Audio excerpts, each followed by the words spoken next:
जिसमें अमृत ज्ञान है, मानक भगत विराग, गुरु ग्रंथ साहिब उदद, बंदो कर अनुराग, कलयुग घोर अंधियार में सब नर डूबत जाहे, खेवट सरी गुरु ग्रंथ साहिब, शब्द लग तराहे, पार ब्रह्म नानक गुर,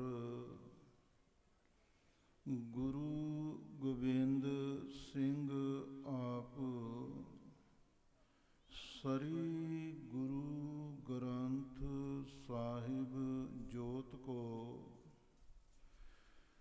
बंदन कोट उलाप,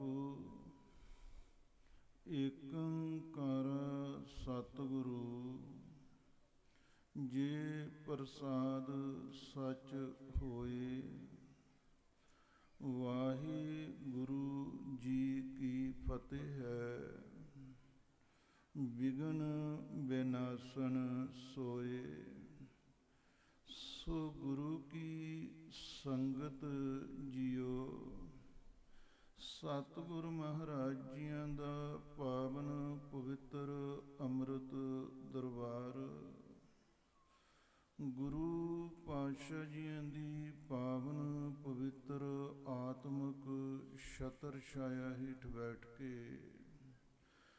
आप सर्व संगतां एक उस महान तपस्वी सतपुरुष संत बाबा लाल सिंह महाराज जियां नूं याद करन वास्ते बैठे हो।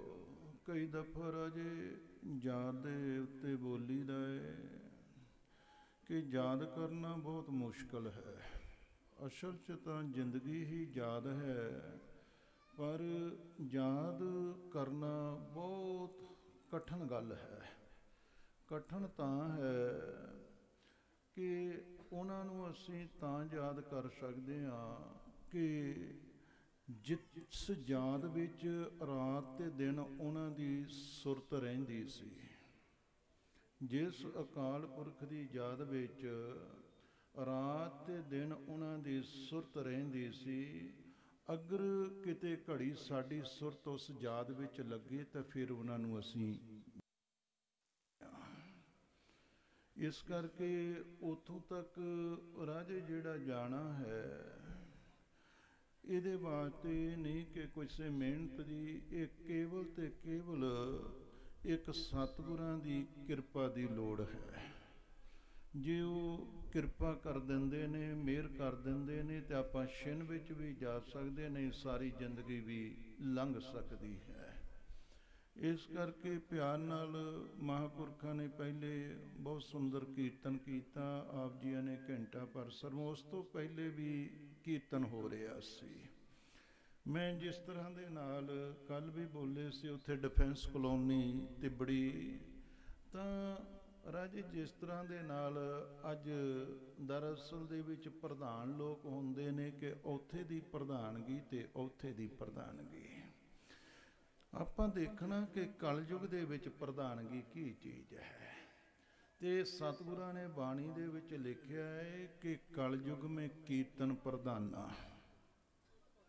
प्रधान किस ਨੂੰ ਆਖਿਆ ਹੈ? कीर्तन ਨੂੰ ਆਖਿਆ ਹੈ कि कलयुग में कीर्तन प्रधाना, गुरमुख जपिए लाए ध्याना। बाकी प्रधानगियां किदां ਦੀਆਂ ਉਹਨਾਂ ਦਾ नहीं पता, पर जिहड़ा कीर्तन प्रधान है ये केवल ते केवल ध्यान ला के जपिया जाता है। काहदे नाल? ध्यान दे नाल है।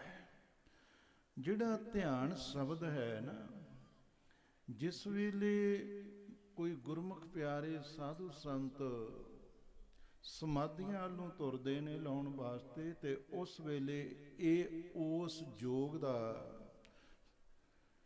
7ਵਾਂ ਅੰਗ ਹੈ। ਯੋਗ ਨਾਮ ਰਾਜੇ ਹੁੰਦਾ ਹੈ ਕਿ ਬਿਰਤੀ ਦਾ ਇਕਾਂਤ ਕਰਨਾ। ਯੋਗ ਨਾਮ ਹੁੰਦਾ ਹੈ ਕਿ ਦੋ ਦਾ ਮਿਲਾਪ। ਅਗਰ ਸੁਰਤ ਤੇ ਸ਼ਬਦ ਦਾ ਮੇਲ ਹੋ ਗਿਆ ਰਾਤ ਦਿਨ, ਤੇ ਸਾਡਾ ਯੋਗ ਪੂਰਾ ਹੋ ਗਿਆ ਜੇ। ਅਗਰ ਸਿੱਖ ਗੁਰੂ ਵਿੱਚ ਅਭੇਦ ਹੋ ਗਿਆ ਤਾਂ ਸਾਡਾ ਯੋਗ ਪੂਰਾ ਹੋ ਗਿਆ ਜੇ। ਇਹ ਨਹੀਂ ਕਿ ਅਸੀਂ ਕਿ ਯੋਗ ਜਿਹੜਾ ਰਾਜੇ ਦੋ ਤਰ੍ਹਾਂ ਦਾ ਹੁੰਦਾ ਹੈ, ਇੱਕ ਹੱਠ ਯੋਗ ਹੁੰਦਾ ਹੈ ਤੇ ਇੱਕ ਸਹਿਜ ਯੋਗ ਵੀ ਉਹਨੂੰ ਕਹਿ ਦਿੰਦੇ, ਤੇ ਗੁਰਮੁਖ ਯੋਗ ਵੀ ਉਸੇ ਨੂੰ ਕਹਿੰਦੇ, ਤੇ ਭਗਤ ਯੋਗ ਵੀ ਉਸ ਨੂੰ ਕਹਿ ਦਿੰਦੇ ਨੇ। ਉਸ ਯੋਗ ਨੂੰ ਕਮਾਉਣ ਦੇ ਵਾਸਤੇ ਜਿੱਦਾਂ ਅਸੀਂ ਪੜ੍ਹਦੇ, ਰਾਜ ਮੇਂ ਰਾਜਾ ਯੋਗ ਮੇਂ ਜੋਗੀ, ਤਪ ਮੇਂ ਤਪੀਸਰ ਗ੍ਰਸਤ ਮੇਂ ਭੋਗੀ। ਉਸ ਯੋਗ ਨੂੰ ਕਮਾਉਣ ਵਾਸਤੇ ਦਸਮੇਸ਼ ਪਿਤਾ ਜੀ ਜਿੱਦਾਂ ਮਹਾਂਪੁਰਖਾਂ ਨੇ ਕਮਾਇਆ, ਜਿਨ੍ਹਾਂ ਦੀ ਯਾਦ ਵਿੱਚ ਬੈਠੇ ਆ, ਕਿ ਉਹਨੂੰ ਪਹਿਲੀ ਸ਼ਰਤ ਇਹ ਹੈ ਕਿ ਦਸਮੇਸ਼ ਜੀਆਂ ਨੇ ਲਿਖਿਆ ਕਿ ਰੇ ਮਨ ਇਹ ਵਿਦ ਯੋਗ ਕਮਾਓ, ਵਿਧੀ ਦੱਸੀ ਹੈ। ਰੇ ਮਨ ਇਹ ਵਿਦ ਯੋਗ ਕਮਾਓ, ਸਿੰਘੀ ਸਾਚ ਅਕਪਟ ਕੰਠਲਾ ਧਿਆਨ ਬਬੂਤ ਚੜਾਓ। ਸਿੰਘੀ ਸਾਚ ਅਕਪਟ ਕੰਠਲਾ, ਤੁਸੀਂ ਉਸ ਅਕਾਲ ਪੁਰਖ ਦੇ ਨਾਲ ਜੁੜ ਤਾਂ ਸਕਦੇ ਹੋ। ਅਗਰ ਅਕਪਟ ਕੰਠਲਾ, ਕੰਠਲਾ ਨਾਮ ਗਲੇ ਦਾ ਹੈ, ਅਗਰ ਤੁਹਾਡੇ ਗਲੇ ਦੇ ਵਿੱਚ ਕਿਸੇ ਦੇ ਵਾਸਤੇ ਕੋਈ ਕਪਟ ਨਹੀਂ, ਕੋਈ ਛਲ ਨਹੀਂ, ਕੋਈ ਫਰੇਬ ਨਹੀਂ ਹੈ, ਅਗਰ ਤੁਸੀਂ ਛਲ ਫਰੇਬ ਕਰੋਗੇ ਤੇ ਤੁਹਾਡੀ ਸੁਰਤ ਕਦੇ ਵੀ ਜੁੜ ਨਹੀਂ ਸਕਦੀ ਹੈ। ਸਿੰਘੀ ਸਾਚ, ਤੇ ਸੱਚ ਕੀ ਹੈ? ਪਰਮੇਸ਼ਰ ਦਾ ਨਾਮ ਹੈ। ਸਿੰਘੀ ਵਜਾਉਂਦੇ ਨੇ ਤੇ ਤੇਰੇ ਗਲੇ ਦੇ ਵਿੱਚੋਂ ਕੀ ਹੈ? ਉਸ ਪਰਮੇਸ਼ਰ ਦਾ ਨਾਮ ਬੋਲਣਾ ਚਾਹੀਦਾ ਹੈ। ਸੱਚ ਤਾਂ ਪਰਜਾਣੀਏ ਜਾ ਹਿਰਦੇ ਸੱਚਾ ਹੋਏ, ਕੂੜ ਕੀ ਮਲ ਉਤਰੇ ਤਨ ਕਰੇ ਹੱਸਾ ਧੋਏ, ਹੈ ਨਾ। ਉਸ ਸੱਚ ਦੇ ਵਿੱਚ ਅਭੇਦ ਹੋਣ ਵਾਸਤੇ ਜ਼ਿੰਦਗੀ ਮਿਲੀ ਹੈ, ਠੀਕ ਹੈ ਨਾ ਜੀ। ਕਾਹਦੇ ਵਾਸਤੇ ਹੈ? ਕਿ ਉਹਦੇ ਵਿੱਚ ਇਸ ਜ਼ਿੰਦਗੀ ਦੇ ਵਿੱਚ ਅਭੇਦ ਹੋ ਜਾਈਏ। ਤੋ ਗੱਲ ਸੀ ਕਿ ਸਿਰਫ ਧਿਆਨ ਦੀ ਗੱਲ ਚਲੀ ਸੀ।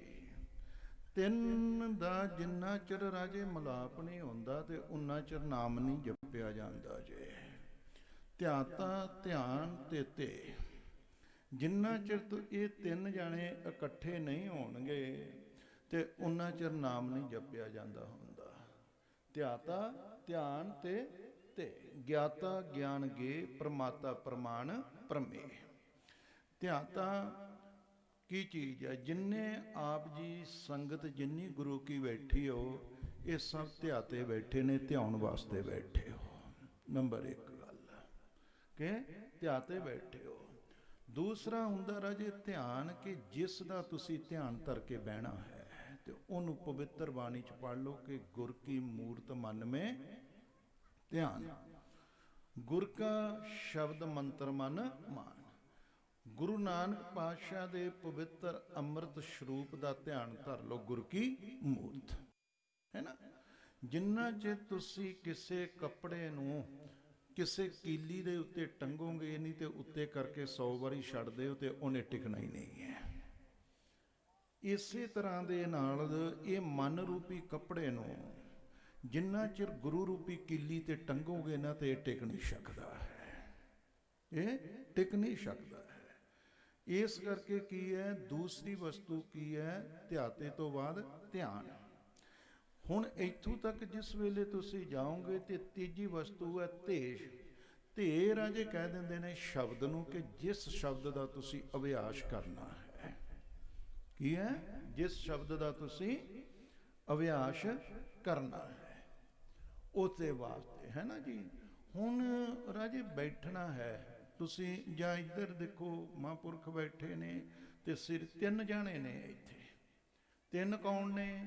ਇੱਕ ਤਾਂ ਨਿਰੰਕਾਰ ਸ੍ਰੀ ਗੁਰੂ ਗ੍ਰੰਥ ਸਾਹਿਬ, ਬਾਹੋ ਬਾਹੋ ਬਾਣੀ ਨਿਰੰਕਾਰ, ਇੱਕ ਹੋ ਗਿਆ। ਤੇ ਦੂਸਰੇ ਇੱਧਰ ਕਰਨ ਵਾਲੇ ਬੈਠੇ ਨੇ ਤੇ ਤੀਸਰੇ ਸੁਣਨ ਵਾਲੇ ਬੈਠੇ ਨੇ। ਤਿੰਨੇ ਹੀ ਆਪਾਂ ਬੈਠੇ ਆ ਨਾ, ਗੱਲ ਤੇ ਤਿੰਨਾਂ 'ਚ ਹੀ ਹੈ ਸਾਰੀ। ਹੁਣ ਤਿੰਨਾਂ ਦੇ ਵਿੱਚ ਗੱਲ ਹੈ ਤੇ ਮੈਂ ਬੇਨਤੀ ਇਹ ਕਰਦਾ ਮੈਂ ਕਿ ਤੁਸੀਂ ਜਿਹੜੇ ਬੈਠੇ ਆ ਨਾ, ਤੁਹਾਡੇ ਮਨਾਂ 'ਚ ਥੋੜ੍ਹਾ ਜਿਹਾ ਇਹ ਹੁੰਦਾ ਹੈ ਕਿ ਜਿਹੜੇ ਇਸ ਸਟੇਜ ਦੇ ਉੱਤੇ ਬੈਠੇ ਨੇ ਇਹ ਖਣੀ ਕਿੰਨੇ ਕੁ ਚੰਗੇ ਨੇ, ਅਤੇ ਅਸੀਂ ਖਣੀ ਇੱਦਾਂ ਹੀ ਬੈਠੇ, ਇਹ ਗੱਲ ਨਹੀਂ ਕਰਨੀ। ਮੈਂ 9 ਪ੍ਰਕਾਰ ਦੀ ਭਗਤੀ ਆ। ਕਿੰਨੀ? 9 ਪ੍ਰਕਾਰ ਦੀ ਭਗਤੀ ਹੈ। ਜਿਹੜੀ 9 ਪ੍ਰਕਾਰ ਦੀ ਭਗਤੀ ਹੈ ਉਹਦੇ ਵਿੱਚੋਂ ਪਹਿਲੀ ਭਗਤੀ ਦਾ ਨਾਮ ਹੈ ਸਰਵਣ ਭਗਤੀ। ਬੋਲੋ ਸਤਿ। ਪਹਿਲੀ ਭਗਤੀ ਦਾ ਨਾਮ ਕੀ ਹੈ? ਸਰਵਣ ਭਗਤੀ। ਠੀਕ ਹੈ ਨਾ ਜੀ। ਹੁਣ ਤੇ ਦੂਜੀ ਇਹ ਜਿਹੜੀ ਸਰਵਣ ਭਗਤੀ ਆ, ਇਹ ਕਾਗ ਪਛੁੰਡ ਰਿਸ਼ੀ ਨੇ ਕੀਤੀ ਹੈ। ਸਰਵਣ ਭਗਤੀ ਕਾਗ ਪਛੁੰਡ ਰਿਸ਼ੀ ਨੇ ਕੀਤੀ, ਜਿਸ ਦਾ ਆਸ਼ਰਮ ਇਸ ਧਰਤੀ ਤੋਂ 31 ਲੱਖ ਯੋਜਨ ਉੱਤੇ ਲਿਖਿਆ ਗਿਆ ਹੈ। 1 ਯੋਜਨ 4 ਮੀਲ ਦਾ ਹੁੰਦਾ ਜੇ। ਉਸ ਦੀ ਭਗਤੀ ਬੰਦਗੀ ਉਸ ਅਕਾਲ ਪੁਰਖ ਨੂੰ ਭਾ ਗਈ, ਤੇ ਉਸ ਨੂੰ ਦਰਸ਼ਨ ਦੇਣ ਦੇ ਵਾਸਤੇ ਕਰੋੜਾਂ ਖੰਡਾਂ ਬ੍ਰਹਿਮੰਡਾਂ ਦੇ ਮਾਲਕ ਸ੍ਰੀ ਗੁਰੂ ਨਾਨਕ ਸੱਚੇ ਪਾਤਸ਼ਾਹ ਇਸ ਧਰਤੀ ਤੋਂ ਬਾਲੇ ਤੇ ਮਰਦਾਨੇ ਦੇ ਨਾਲ ਉੱਥੇ ਪਹੁੰਚ ਗਏ। ਬੋਲੋ ਸਤਿਨਾਮ। ਠੀਕ ਹੈ ਨਾ। ਗੱਲ ਤਾਂ ਰਾਜੇ ਤੁਸੀਂ ਐ ਨਹੀਂ ਸੋਚਣਾ ਕਿ ਅਸੀਂ ਊਂ ਬੈਠੇ ਹਾਂ, ਇਹ ਨਾ। ਮੈਂ ਬੇਨਤੀ ਇਹ ਕਰ ਰਿਹਾ ਕਿ ਉਹ ਕੀ ਕਰਦੇ ਸੀ ਰਾਜੇ? ਸਰਵਣ ਕਰਦੇ ਸੀ। ਦੂਜੀ ਹੈ ਕੀਰਤਨ ਭਗਤੀ। ਜਿਹੜੀ ਕੀਰਤਨ ਭਗਤੀ ਆ, ਇਹ ਬ੍ਰਹਮਾ ਜੀਆਂ ਦੇ ਸੁਪੁੱਤਰ ਨਾਰਦ ਜੀਆਂ ਤੋਂ ਪ੍ਰਾਰੰਭ ਹੋਈ ਹੈ ਸ੍ਰਿਸ਼ਟੀ ਦੇ ਰਚਨਹਾਰ। ਮੈਂ ਉਹਨਾਂ ਕੀ ਬੋਲਾਂਗੇ, ਫਿਰ ਕਥਾ ਵੱਧ ਜਾਂਦੀ। ਇਹਦੇ ਵਿੱਚ ਹੀ ਆਪਾਂ ਕੁਛ ਸਮਾਂ ਆਨੰਦ ਲੈਣਾ ਹੈ। ਤੀਜੀ ਸਿਮਰਨ ਭਗਤੀ ਹੈ। ਜਿਹੜੀ ਸਿਮਰਨ ਭਗਤੀ ਆ ਉਹ ਸ਼ੇਸ਼ਨਾਗ ਨੇ ਕੀਤੀ ਹੈ। ਕਿਸਨੇ? ਸ਼ੇਸ਼ਨਾਗ ਨੇ, ਜਿਨ੍ਹਾਂ ਨੇ ਉਸ ਅਕਾਲ ਪੁਰਖ ਦੇ ਸਰਗਣ ਸਰੂਪ ਸ੍ਰੀ ਗੁਰੂ ਨਾਨਕ ਦੇ ਉੱਤੇ ਕਿਸੇ ਸਮੇਂ ਸਾਂ ਵੀ ਕੀਤੀ ਸੀਗੀ।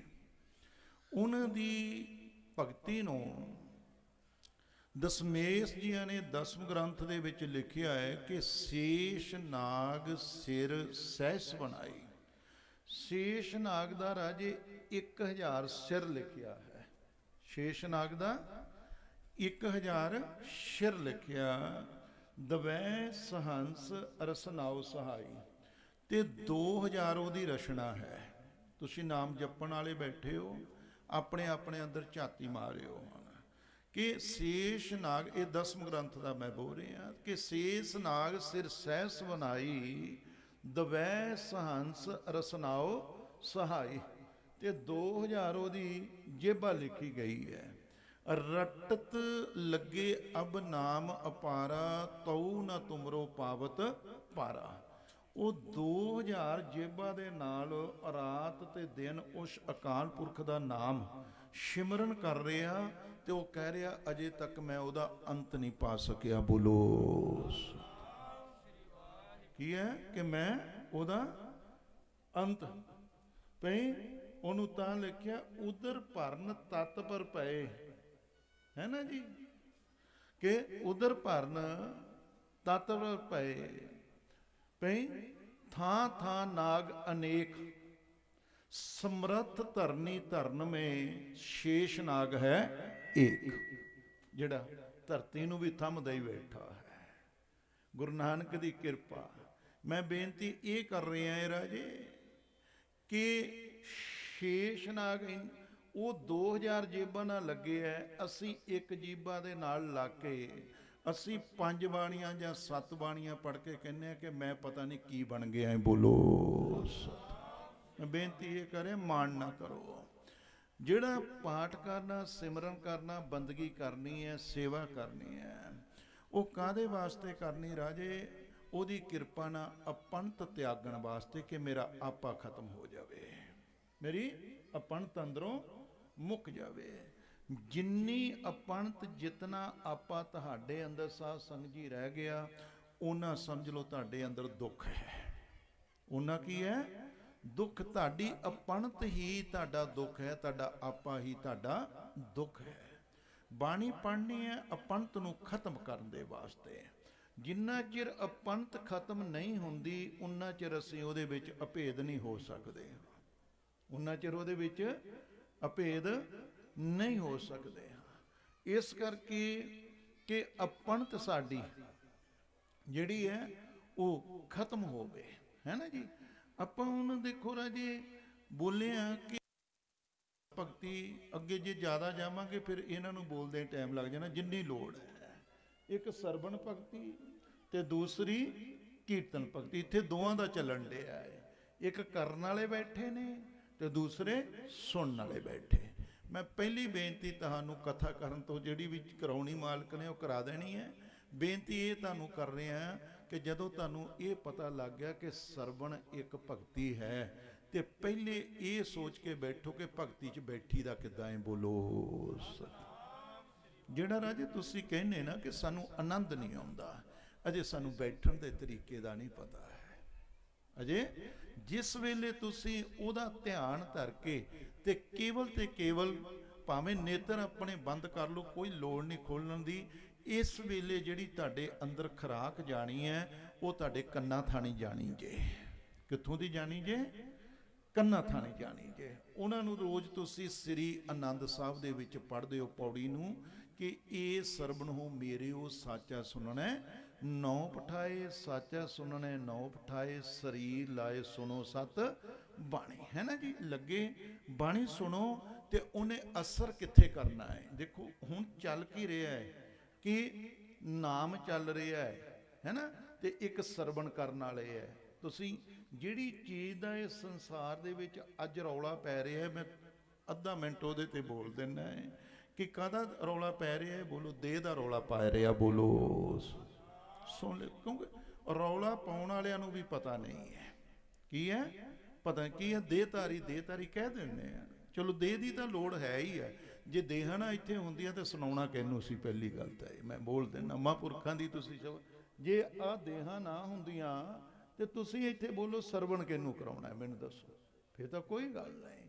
ਹਾਂ, ਉਹ ਦੇਸ਼ ਹੈ ਜਿੱਥੇ ਦੇਹਾਂ ਨਹੀਂ ਹਨ, ਉਹ ਵੀ ਦੇਸ਼ ਹੈ ਜਿੱਥੇ ਦੇਹਾਂ ਨਹੀਂ ਹਨ। ਉਸ ਦੇਸ਼ ਨੂੰ ਗੁਰੂ ਗੋਬਿੰਦ ਸਿੰਘ ਪਾਤਸ਼ਾਹ ਨੇ ਆਪਣਾ ਪਹਿਲਾ ਰੂਪ ਲਿਖਿਆ ਹੈ ਕਿ ਏਕ ਰੂਪ ਤੇਹੂ ਗੁਣ ਤੇ ਪਰੇ ਤੈ ਨਿਗਮ ਸਦ ਉਚਰੇ, ਜਿਹਨੂੰ ਅਸੀਂ ਸੱਚਖੰਡ ਸਾਹਿਬ ਕਹਿੰਦੇ ਆ। ਉੱਥੇ ਮਹਾਰਾਜ ਕਹਿੰਦੇ ਨੇ ਕਿ ਉੱਥੇ ਕੋਈ ਦੇਹ ਨਹੀਂ ਹੈ, ਉੱਥੇ ਮੇਲ ਕਾਹਦਾ ਹੈ? ਆਤਮਾਵਾਂ ਦਾ ਹੈ। ਬੋਲੋ ਉਹਨੂੰ ਲਿਖਿਆ ਕਿ ਏਕ ਰੂਪ ਤੇਹੂ ਗੁਣ ਤੇ, ਤਿੰਨ ਗੁਣ ਕੌਣ? ਰਜੋ ਤਮੋ ਤੇ ਸ਼ਤੋ ਗੁਣ। ਰਾਸ਼ੀ ਦੁਨੀਆ, ਤਾਮਸ਼ੀ ਦੈਂਤ ਲੋਕ ਤੇ ਸ਼ਾਂਤ ਕੀ ਤੁਸੀਂ ਬੈਠੇ ਹੋਏ ਹੋ। ਪਰ ਇਹਨਾਂ ਤਿੰਨਾਂ ਚੋਂ ਹੀ ਉੱਥੇ ਕੋਈ ਨਹੀਂ ਹੈ, ਉੱਥੇ ਕੇਵਲ ਸਾਡੀ ਆਤਮਾ ਜਾਂਦੀ ਹੈ। ਬੋਲੋ ਉਸ ਦੇਸ਼ ਦਾ ਜਿਹੜਾ ਵਾਤਾਵਰਨ ਹੈ ਨਾ, ਜਿਹਨੂੰ ਬਾਜੂ ਮੰਡਲ ਵਾਤਾਵਰਨ ਕਹਿੰਦੇ ਆ, ਉਹ ਇਸ ਤਰ੍ਹਾਂ ਨਹੀਂ ਹੈ। ਜਦ ਉੱਥੇ ਹੈ ਹੀ ਆਤਮਾਵਾਂ ਦਾ ਮੇਲ ਹੈ ਤੇ ਫਿਰ ਉੱਥੇ ਕੋਈ ਲੋੜ ਨਹੀਂ ਹੈ, ਕੋਈ ਗਰਜ ਨਹੀਂ, ਕੋਈ ਈਰਖਾ ਨਹੀਂ, ਕੋਈ ਪਦਾਰਥਵਾਦ ਨਹੀਂ ਹੈ। ਪਦਾਰਥਵਾਦ ਇਸ ਸਰੀਰ ਦੇ ਨਾਲ ਜੁੜਿਆ ਹੋਇਆ ਹੈ। ਪਦਾਰਥਵਾਦ ਕਾਹਦੇ ਨਾਲ? ਸਰੀਰ ਨਾਲ। ਜਦ ਉੱਥੇ ਸਰੀਰ ਨਹੀਂ ਹੈ ਤੇ ਫਿਰ ਪਦਾਰਥ। ਉਸ ਦੇਸ਼ ਦਾ ਜਿਹੜਾ ਰਾਜੇ ਬਾਜੂ ਮੰਡਲ ਹੈ, ਉਸ ਬਾਜੂ ਮੰਡਲ ਦੇ ਵਿੱਚ 24 ਘੰਟੇ ਕੀ ਚੱਲ ਰਿਹਾ ਹੈ? ਉਸ ਵਿੱਚ ਚੱਲ ਰਿਹਾ ਵਾਹਿਗੁਰੂ ਵਾਹਿਗੁਰੂ ਵਾਹਿਗੁਰੂ ਵਾਹਿਗੁਰੂ ਵਾਹਿਗੁਰੂ ਵਾਹਿਗੁਰੂ ਵਾਹਿਗੁਰੂ ਵਾਹਿਗੁਰੂ ਵਾਹਿਗੁਰੂ। ਉਸ ਬਾਜੂ ਮੰਡਲ ਦੇ ਵਿੱਚ 24 ਘੰਟੇ ਇਹ ਆਵਾਜ਼ ਇੱਕ ਚੱਲ ਰਹੀ ਹੈ। ਠੀਕ ਹੈ ਨਾ। ਅਸੀਂ ਹੁਣ ਇੱਥੇ ਬੈਠੇ ਹਾਂ। ਜਦੋਂ ਅਸੀਂ ਇੱਥੇ ਬੈਠੇ ਹਾਂ, ਇੱਥੇ ਬੈਠਣ ਦਾ ਅਸੀਂ ਥੋੜਾ ਸਰਵਣ ਭਗਤੀ ਦਾ ਬੋਲ ਰਹੇ ਸੀ। ਹੁਣ ਤੁਸੀਂ ਰਾਜੇ ਸਰਵਣ ਕਰ ਰਹੇ ਹੋ ਤੇ ਕਰਨ ਵਾਲੇ ਇਧਰੋਂ ਕਰ ਰਹੇ ਨੇ।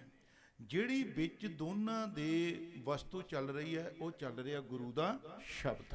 ਕੀ ਚੱਲ ਰਿਹਾ ਹੈ? ਸੁਣਨ ਵਾਲਾ ਵੀ ਸ਼ਬਦ ਜਿਹੜਾ ਕਰ ਰਿਹਾ ਹੈ ਤੇ ਕਰਨ ਵਾਲਾ ਵੀ ਸ਼ਬਦ ਕਰ ਰਿਹਾ ਹੈ। ਜਿਹੜਾ ਤੁਹਾਨੂੰ ਸੁਣਾਉਣ ਵਾਲਾ ਹੈ ਉਹ ਵੀ ਕੌਣ ਹੈ? ਉਹਦਾ ਸਰੀਰ ਨਹੀਂ ਹੈ। ਬੋਲੋ ਇਹਨੂੰ ਨਾ ਦੇਖੋ। ਜਿਹੜਾ ਅੰਦਰੋਂ ਬੋਲ ਰਿਹਾ ਹੈ ਨਾ, ਸਾਡਿਓਂ ਜਿਹੜੀ ਜੋਤ ਬੋਲ ਰਹੀ ਹੈ, ਉਹਦਾ ਸਰੀਰ ਨਹੀਂ ਹੈ ਰਾਜੇ, ਉਹਦਾ ਸਰੀਰ ਨਹੀਂ ਹੈ। ਤੇ ਜਿਹੜਾ ਸੁਣ ਰਿਹਾ ਇਸ ਵੇਲੇ ਤੁਹਾਡੇ ਅੰਦਰ, ਤੇ ਤੁਹਾਡਾ ਮਨ ਬੁੱਧੀ ਸੁਣ ਰਹੇ ਆ, ਤੇ ਸਰੀਰ ਉਹਦਾ ਵੀ ਨਹੀਂ ਹੈ। ਬੋਲੋ ਠੀਕ ਹੈ ਨਾ।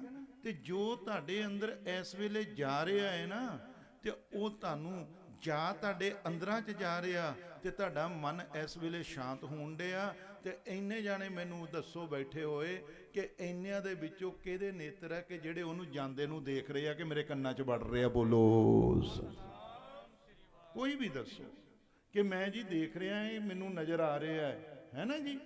ਉਹ ਸਾਡੀ ਦ੍ਰਿਸ਼ਟੀ ਤੋਂ ਪਰੇ ਹੈ, ਅਗੋਚਰ ਹੈ, ਸਾਡੇ ਇੰਦਰੀਆਂ ਤੋਂ ਪਕੜ ਤੋਂ ਪਰੇ ਹੈ ਉਹ, ਲੇਕਿਨ ਸਾਡੇ ਅੰਦਰ ਉਹ ਜਾ ਰਿਹਾ ਹੈ ਤੇ ਸਾਨੂੰ ਉਹ ਆਨੰਦ ਦੇ ਰਿਹਾ ਹੈ। ਕਿ ਦੇਖੋ ਉਸ ਨੂੰ ਕਿ ਕਿੱਥੋਂ ਦੀ ਜਾ ਰਿਹਾ ਹੈ, ਆਨੰਦ ਕੀ ਵਸਤੂ ਹੈ। ਥੋੜਾ ਜਿਹਾ ਰਾਜੇ ਉੱਚਾ ਰੋਜ਼ ਦੇ ਰੋਜ਼ ਤਾਹਾਂ ਨੂੰ ਹੋਵੋ। ਅਸੀਂ ਈਰਖਾ ਦੀ ਦੁਨੀਆ 'ਚ ਖੜੇ ਹਾਂ। ਜਿਸ ਮਹਾਂਪੁਰਖ ਦੀ ਆਪ ਜੀ ਪਵਿੱਤਰ ਜਾਤ ਦੇ ਵਿੱਚ ਬੈਠੇ ਹੋ, ਪ੍ਰਬੰਧਕਾਂ ਨੇ ਪ੍ਰਬੰਧ ਕੀਤਾ, ਉਹਨਾਂ ਤੋਂ ਉਸ ਮਾਲਕ ਨੇ ਕਰਾਇਆ ਹੈ। ਆਪਾਂ ਕੁਛ ਨਹੀਂ ਕਰਨ ਜੋਗੇ, ਨਾ ਆਪਾਂ ਕਥਾ ਕਰਨ ਜੋਗੇ, ਨਾ ਕੀਰਤਨ ਜਾਣ ਕਰਨ ਜੋਗੇ, ਨਾ ਅਸੀਂ ਕੋਈ ਪ੍ਰਬੰਧ ਕਰਨ ਜੋਗੇ ਹਾਂ। ਉਹਦੀ ਮਿਹਰ ਤੋਂ ਬਿਨਾਂ ਕੁਛ ਵੀ ਨਹੀਂ ਹੁੰਦਾ ਹੈ। ਮਾਧੋ ਹਰ ਹਰ ਹਰ ਮੁਖ ਕਹੀਏ, ਹਮ ਤੇ ਕਸੂ ਨਾ ਹੋਵੇ ਸੁਆਮੀ, ਜਿਉਂ ਰਾਖੋ ਤਿਉਂ ਰਹੇ।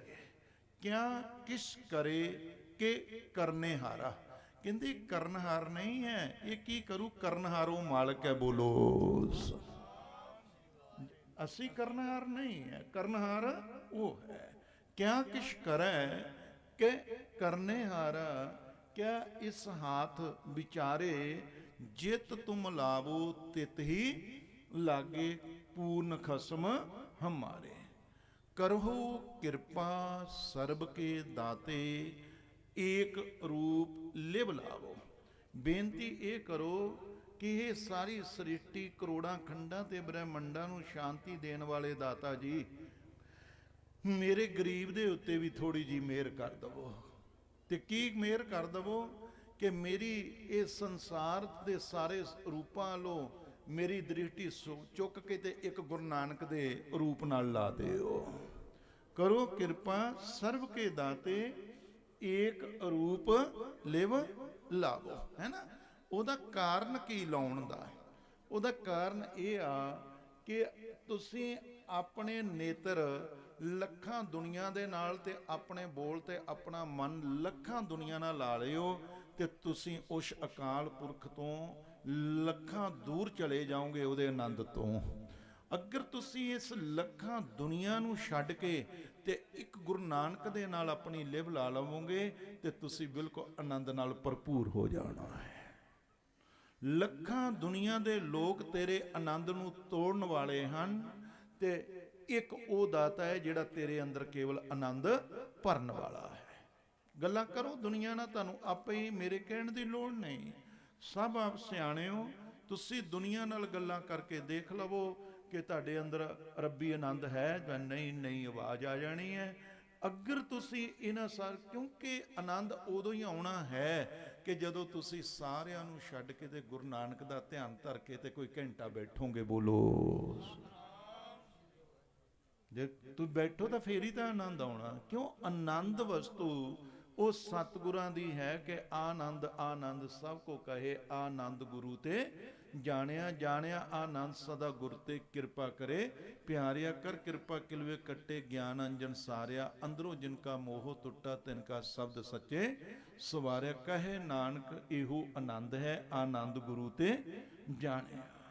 ਉਹਨੂੰ ਲੈਣਾ ਹੈ ਤਾਂ ਫਿਰ ਮਨ ਵਿੱਚ ਧਰ ਕੇ ਮੂਰਤ ਗੁਰਦੇਵ ਵਾਲੀ, ਹੈਨ ਜਗਤ ਦੇ ਵੱਲੋਂ ਮੁਖੜਾ ਮੋੜ ਬੈਠੇ, ਬੁੱਧੀ ਨੇਤਰਾਂ ਗਿਆਨ ਗੁਰ ਸ਼ਬਦ ਵਾਲਾ, ਮਨ ਵਿੱਚ ਕਰਮ ਹੀ ਸ਼ਬਦ ਨਾਲ ਜੋੜ ਬੈਠੇ। ਐਸੇ ਜੋਗ ਤੇ ਸੁਨ ਸਮਾਧ ਲਾਈ, ਰਿਸ਼ਤਾ ਮੋਹ ਦੇ ਜਾਲ ਦਾ ਹੈਨ ਤੋੜ ਬੈਠੇ। ਪਈ ਸ਼ਬਦ ਸਪਰਸ਼ ਰਸ ਰੂਪ ਗੰਧ ਮੋਹੀ, ਪੰਜੇ ਬੈਰੀਆਂ ਨੂੰ ਹੈਨ ਵਿਛੋੜ ਬੈਠੇ। ਜਿੱਥੇ ਵੱਜਦੀ ਕਿੰਗਰੀ ਜੋਗੀਆਂ ਦੀ, ਉੱਥੇ ਸਭੇ ਵਿਕੁੰਠਾਂ ਨੂੰ ਹੈ ਜੋੜ ਬੈਠੇ। ਸਤ ਸੰਤੋਖ ਦਇਆ ਧਰਮ ਧੀਰਜੀ ਹੋ, ਬ੍ਰਹਮ ਗਿਆਨ ਦੀ ਸਭਾ ਨੂੰ ਹੈਨ ਜੋੜ ਬੈਠੇ। ਜਦੋਂ ਬ੍ਰਹਮ ਗਿਆਨ ਦਾ ਦੇਸ ਲੱਭ ਲਿਆ, ਫਿਰ ਕਹਿਣ ਸੁਣਨ ਤੋਂ ਮੁਖੜਾ ਮੋੜ ਬੈਠੇ। ਬਾਕ ਤਤ ਮਸ਼ੀ ਸ਼ਾਮ ਵੇਦ ਆਖੇ। ਜੀਵ ਈਸ਼ਵਰ ਦਾ ਭਰਮ ਹਨ ਕਿ ਤੂੰ ਕੌਣ ਹੈ, ਉਹਦਾ ਹੀ ਰੂਪ ਨਜ਼ਰ ਆ ਰਿਹਾ ਕਿ ਨਹੀਂ। ਆਪਣੇ ਆਪ ਨੂੰ ਪਛਾਣ। ਏ ਕ੍ਰਿਸ਼ਨੰ ਸਰਵ ਦੇਵਾ ਦੇਵ ਦੇਵਾ ਤਾਂ ਆਤਮਾ। ਸਭ ਦੇਵੋ ਕੀ ਦੇਵ ਤੇਰੀ ਆਤਮਾ ਹੀ ਹੈ ਭਈ। ਸਭ ਦੇਵੋ ਕੀ, ਤੂੰ ਪਛਾਣ ਆਪਣਾ ਕਿ ਤੂੰ ਹੈ ਕੌਣ ਹੈ। ਕਿ ਮਨ ਤੂੰ ਜੋਤ ਸਰੂਪ ਹੈ, ਆਪਣਾ ਮੂਲ ਪਛਾਣ। ਕਿ ਤੈਨੂੰ ਅਜੇ ਆਪਣੇ ਆਪ ਦੀ ਪਛਾਣ ਨਹੀਂ ਆਈ। ਉਹ ਜਿਹੜੀ ਪਛਾਣ ਕਰਾਉਣੀ ਹੈ ਉਹ ਕੋਈ ਤੁਹਾਨੂੰ ਮਹਾਂਪੁਰਖ ਤਤ ਵੇਤਾ ਹੀ ਕਰਾ ਸਕਦਾ ਹੈ। ਤੁਹਾਨੂੰ ਆਪਣੇ ਆਪ ਦੀ ਵੀ ਪਛਾਣ ਨਹੀਂ ਹੈ। ਕਿਉਂ ਨਹੀਂ ਹੈ ਪਛਾਣ?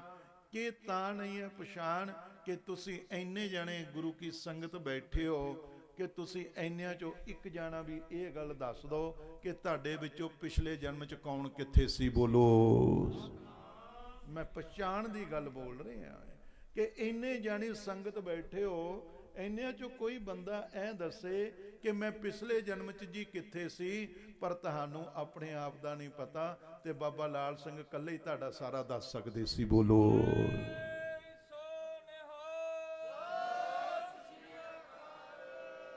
ਠੀਕ ਹੈ ਨਾ। ਤੁਸੀਂ, ਤੁਹਾਨੂੰ ਆਪਣਾ ਪਤਾ ਨਹੀਂ ਹੈ।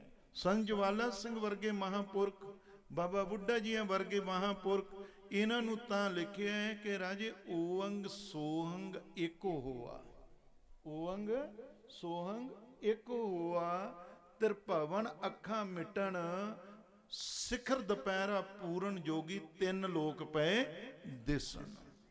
ਜਿਹਨੂੰ ਬੈਠੇ ਨੂੰ ਤਿੰਨ ਲੋਕ ਐ ਨਜ਼ਰ ਆਉਂਦੇ ਹੋਣ। ਤੇ ਕਈ ਦਫਾ ਅਸੀਂ ਉਹ ਲੋਕ ਹੁੰਨੇ ਆ ਜਿਹੜੇ ਇਹੋ ਜਿਹੇ ਮਹਾਂਪੁਰਖ ਨੂੰ ਵੀ ਕਹਿੰਦੇ ਆ ਨਹੀਂ ਬਾਬਾ ਜੀ ਤੁਹਾਨੂੰ ਨਹੀਂ ਪਤਾ, ਮੈਂ ਤੁਹਾਨੂੰ ਦੱਸਦਾ ਕੀ ਹੋਇਆ। ਬੋਲੋ। ਅਸੀਂ ਕੀ ਕਹਿੰਦੇ ਆ ਕਿ ਬਾਬਾ ਜੀ ਤੁਹਾਨੂੰ ਨਹੀਂ ਪਤਾ, ਅਸੀਂ ਤੁਹਾਨੂੰ ਦੱਸਦੇ ਆ ਗੱਲ ਹੋਈ ਕੀ ਹੈ। ਜਿਹਨੂੰ ਤਿੰਨ ਲੋਕ ਪਏ ਦਿਸਦੇ ਹੋਣ ਉਹਨੂੰ ਕੱਖ ਨਹੀਂ ਪਤਾ, ਉਹ ਫਿਰ ਰਮਲੇ ਕਮਲੇ ਬਣ ਜਾਂਦੇ। ਕਹਿੰਦੇ ਹਾਂਜੀ ਦੱਸੋ ਜੀ ਦੱਸੋ ਕੀ ਹੈ, ਦੱਸੋ ਜੀ ਦੱਸੋ। ਉਹਨਾਂ ਦੀ ਸੁਣ ਲੈਂਦੇ ਨੇ ਵਿਚਾਰੇ, ਕਿਸੇ ਦਾ ਦਿਲ ਨਹੀਂ ਉਹ ਦਿਖਾਉਂਦੇ ਭਾਈ। ਇਸ ਕਰਕੇ ਰਾਜੇ ਕਿ ਇਹ ਮੰਜ਼ਿਲਾਂ ਨੂੰ ਦੱਦਾ ਕਹਿੰਦਾ ਦੂਰ ਹੈਗੀ ਮੰਜ਼ਿਲ ਫਕੀਰ ਵਾਲੀ। ਲੋਕਾਂ ਨੂੰ ਨਹੀਂ ਪਤਾ ਕਿੱਥੇ ਫਕਰ ਵਿਰਾਜਦੇ। ਤਸਵੀ ਨਾ ਮਾਲਾ ਰੰਗ ਭਗਮਾਣਾ ਕਾਲਾ। ਕੰਮ ਕੀ ਹੈ ਕਰਨੇ ਸਿਜਦੇ ਨਵਾਜਦੇ। ਪੁੱਛਿਆ ਸੀ ਬਾਬੇ ਫਰੀਦ ਨੂੰ ਸ਼ਰੀਅਤ ਲੋਕਾਂ ਨੇ, ਕਹਿੰਦੇ ਫਕੀਰਾ ਤੂੰ ਸਿਜਦਾ ਨਹੀਂ ਕਰਦਾ। ਬੋਲੋ। ਸ਼ਰੀਅਤ ਲੋਕ ਪਹਿਲੀ ਮੰਜ਼ਲ ਵਾਲੇ। ਸ਼ਰੀਅਤ ਤੋਂ ਅੱਗੇ ਤਰੀਕਤ ਹੈ, ਹਕੀਕਤ ਹੈ, ਮਾਰਫਤ ਹੈ। ਮੈਂ ਇਹ ਫਕੀਰਾਂ ਵਾਲੀ ਭਾਸ਼ਾ ਬੋਲਦਾ ਹੀ ਰਹਿਣਾ ਹੈ। ਦੂਸਰੀ ਤੁਸੀਂ ਗੁਰਮਤ ਦੇ ਨਾਲ ਲੈ ਲਵੋ ਇਸ ਕਿ ਧਰਮ ਦੇ ਧਾਰਨੀ ਹੋਵੋ। ਪਹਿਲੇ ਧਰਮ ਹੈ, ਫਿਰ ਕਰਮ ਹੈ, ਫਿਰ ਭਗਤੀ ਹੈ ਤੇ ਫਿਰ ਬ੍ਰਹਮ ਗਿਆਨ ਹੈ। ਬੋਲੋ। ਇੱਥੇ ਤੱਕ ਪਹੁੰਚਣਾ। ਮੈਂ ਕੱਲ ਉੱਤੇ ਥੋੜਾ ਸਾ ਡਿਫੈਂਸ ਕਲੋਨੀ ਦੇ ਵਿੱਚ ਉੱਥੇ ਫੌਜੀਆਂ ਦਾ ਵਧੀਆ ਲੱਗਾ ਵਾਤਾਵਰਨ ਮੈਨੂੰ, ਕਿਉਂਕਿ ਮੈਂ ਵੀ ਫੌਜੀ ਸੀ। ਕਮਲਿਆਂ 'ਚ ਕਮਲਾ ਰਲ ਗਿਆ ਜਾ ਕੇ ਭਈ। ਤਾਂ ਉਹ ਗੱਲ ਸੀ। ਉਹ ਮੈਂ ਉੱਥੇ ਇੱਕ ਸੁਣੀ, ਕੋਈ ਵਿਦਵਾਨ ਸਾਡੇ ਕਥਾਗਰ ਸਤਿਕਾਰਯੋਗ ਮੰਜਪੁਰ ਆਏ ਭਈ। ਦੋ ਜਾਣੇ ਸੀ ਅੱਛੀ ਕਥਾ ਕਰਨ ਵਾਲੇ, ਸਾਡੇ ਇੱਧਰ ਦੇ ਬਟਾਲੇ ਦੇ ਇਲਾਕੇ ਦੇ ਸਨ। ਤਾਂ ਉਹਨਾਂ ਨਾਲ ਇੱਕ ਹੋਰ ਪ੍ਰੇਮੀ ਸੀ। ਉਹ ਆਏ ਤਾਂ ਉਹ ਮੈਨੂੰ ਕਹਿਣ ਲੱਗੇ, ਕਹਿੰਦੇ ਬਾਬਾ ਜੀ ਅਸੀਂ ਦੋ ਗੱਲਾਂ ਪੁੱਛਣੀਆਂ ਜੀ। ਮੈਂ ਕਿਹਾ ਵੀ ਕਾਹਦੀਆਂ ਗੱਲਾਂ ਪੁੱਛਣੀਆਂ? ਕਹਿਣ ਲੱਗੇ ਜੀ ਬਾਣੀ ਦੀਆਂ। ਕਾਹਦੀਆਂ? ਬਾਣੀ ਦੀਆਂ ਗੱਲਾਂ ਪੁੱਛਣੀਆਂ ਜੀ। ਤਾਂ ਮੈਂ ਕਿਹਾ ਭਾਈ ਜਿਹੜੀ ਬਾਣੀ ਆ ਇਹ ਤਾਂ ਨਿਰੰਕਾਰ ਹੈ। ਮੇਰੇ ਵਿੱਚ ਸਮਰੱਥਾ ਨਹੀਂ ਕਿ ਉਹ ਨਿਰੰਕਾਰ ਨੂੰ ਤਾਂ ਜਾਣਨ ਵਾਲੇ ਬਹੁਤ ਮਹਾਂਪੁਰਖ ਆਏ ਪਰ ਉਹਦਾ ਅੰਤ ਨਹੀਂ ਪਾਇਆ। ਮੈਂ ਗਰੀਬ ਕੀ ਕਹਿ ਸਕਦਾ ਇਸ ਬਾਣੀ ਬਾਰੇ, ਮੇਰੇ ਵਿੱਚ ਏਡੀ ਸਮਰੱਥਾ ਨਹੀਂ ਹੈ। ਕਹਿੰਦੇ ਨਹੀਂ ਸਵਾਲ ਸਾਡੇ ਬਹੁਤ ਸੌਖੇ ਜਿਹੇ ਨੇ। ਮੈਂ ਕਿਹਾ ਰਾਜੇ ਤੁਹਾਡੀ ਬੁੱਧੀ ਦੇ ਅਨੁਸਾਰ ਸਵਾਲ ਸੌਖੇ ਨੇ ਪਰ ਬਾਣੀ ਸਹਿਜ ਪਦ ਦੀ ਹੈ। ਬੋਲੋ। ਬਾਣੀ ਕੀ ਹੈ? ਸਹਿਜ ਪਦ ਦੀ ਹੈ। ਇਹ ਮੈਂ ਕਿਹਾ ਤਿੰਨ ਗੁਣਾ ਤੋਂ ਇਹ ਉੱਚੀ ਹੈ ਤੇ ਆਪਾਂ ਸਰੀਰਾਂ ਵਾਲੇ ਬੰਦੇ ਆ, ਹੈ ਨਾ ਜੀ। ਬਾਣੀ ਉੱਚੀ ਹੈ ਮੈਂ ਨਹੀਂ, ਕਹਿੰਦੇ ਬਹੁਤ ਸੌਖਾ ਜਿਹੜਾ ਰੋਜ਼ ਪੜ੍ਹਦੇ ਆ 5 ਬਾਣੀਆਂ ਉਹਨਾਂ ਚੋਂ ਹੀ ਗੱਲ ਹੈ। ਮੈਂ ਕਿਹਾ ਚਲੋ ਇਹਨਾਂ ਨਾਲ ਹੁਣ ਬਹੁਤਾ ਕਿਉਂ ਵਿਚਾਰਿਆਂ ਨਾਲ ਕਰਨਾ ਆਪਾਂ ਭਈ। ਮੈਂ ਕਿਹਾ ਜੀ ਅਸੀਂ ਪਹਿਲੀ ਗੱਲ ਤਾਂ ਇੱਦਾਂ ਕੁਛ ਬਹੁਤਾ ਕੁਛ ਪੜ੍ਹੇ ਨਹੀਂ ਹੈ, ਅਨਪੜ੍ਹਤਾ ਹੈ, ਫਿਰ ਵੀ ਕਹਿਣ ਲੱਗੇ ਜੀ ਪਹਿਲੀ ਗੱਲ ਤਾਂ ਆਨੰਦ ਸਾਹਿਬ ਦੀ ਹੈ। ਮੈਂ ਕਿਹਾ ਜੀ ਦੱਸੋ ਜੀ। ਕਹਿੰਦੇ ਇਹ ਜਿਹੜਾ ਜੀ ਆਨੰਦ ਸੁਣੋ ਬੜਭਾਗੀ ਹੋ, ਇਹਦਾ ਅਰਥ ਕੀ ਹੁੰਦਾ ਹੈ? ਲਓ ਹੈ ਨਾ ਜੀ। ਮੈਂ ਕਿਹਾ ਜੀ ਦੂਜੀ ਵੀ ਦੱਸ ਦੋ। ਕਹਿੰਦੇ ਜੀ ਲਾਗੇ ਸਹਿਜ ਸੁਣਿਆ, ਲਾਗੇ ਸਹਿਜ ਧਿਆਨ, ਜਪਜੀ ਸਾਹਿਬ, ਹੈ ਨਾ ਜੀ। ਆਹ 2 ਗੱਲਾਂ ਉਹਨਾਂ ਨੇ ਪੁੱਛੀਆਂ। ਮੈਂ ਕਿਹਾ ਵੀ ਇਹ ਕਹਿਣੀਆਂ ਮੇਰੇ ਲਈ ਬਹੁਤ ਔਖੀਆਂ ਨੇ। ਕਹਿੰਦੇ ਨਹੀਂ ਇਹ 'ਚ ਕੀ ਔਖਾ, ਕਿਉਂਕਿ ਮੈਨੂੰ ਐ ਲੱਗਿਆ ਕਿ ਇਹਨਾਂ ਬੰਦਿਆਂ ਨੇ ਕਾਫੀ ਸਾਰੇ ਅਰਥ ਪੜ੍ਹੇ ਹੋਏ ਨੇ। ਅਸੀਂ ਕਿਸੇ ਬਾਣੀ ਦੇ ਸ਼ਬਦ ਦੇ ਅਰਥ ਤਾਂ 1 ਤੋਂ 15 ਵੀ ਕਰ ਸਕਦੇ ਹਾਂ, ਬੋਲੋ, ਪਰ ਉਸ ਸ਼ਬਦ ਦੀ ਗਹਿਰਾਈ ਨੂੰ ਜੇ ਕਹੀਏ ਕਿ ਅਰਥ ਕਰਕੇ ਜਾਣ ਲਿਆ ਤਾਂ ਉਹ ਜਾਣਿਆ ਨਹੀਂ ਜਾਂਦਾ ਹੁੰਦਾ। ਠੀਕ ਹੈ ਨਾ। ਕਹਿਣ ਲੱਗੇ ਕਿ ਆਨੰਦ ਸੁਣੋ ਬੜਭਾਗੀ ਹੋ, ਇਹਦਾ ਮੈਂ ਕਹਿ ਰਾਜੇ ਕਿ ਇਹ ਦੂਰ ਹੈ ਕਿ